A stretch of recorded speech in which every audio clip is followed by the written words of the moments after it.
मराठी ही काही फक्त महाराष्ट्रातील लोकांची भाषा नाही, तर आजही इस्रायलमधील काही लोक मराठीला त्यांची मातृभाषा मानतात आणि या लोकांना बेने इस्रायली म्हणून ओळखतात.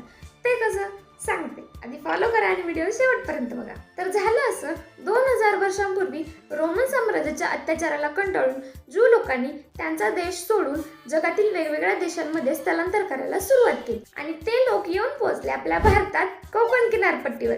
आपल्या लोकांनीही त्यांचा स्वीकार केला. त्या लोकांनी आपली संस्कृती आणि मराठी भाषाही स्वीकारली.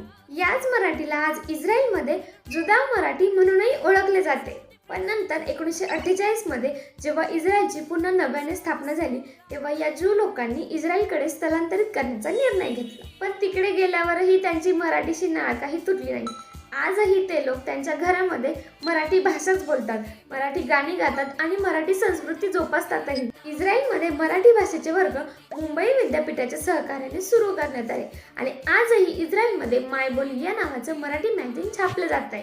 या इस्रायल लोकांची नावं सुद्धा बेंजामिन अष्टमकर, डेव्हिड दिवेकर, मेरी चोरडेकर अशी आहेत. मराठी भाषेचा हा अलौकिक इतिहास तुम्हाला कधी समजला, मला कमेंटमध्ये नक्की सांगा. व्हिडिओ आवडला असेल तर लाईक करा आणि शेअर करा.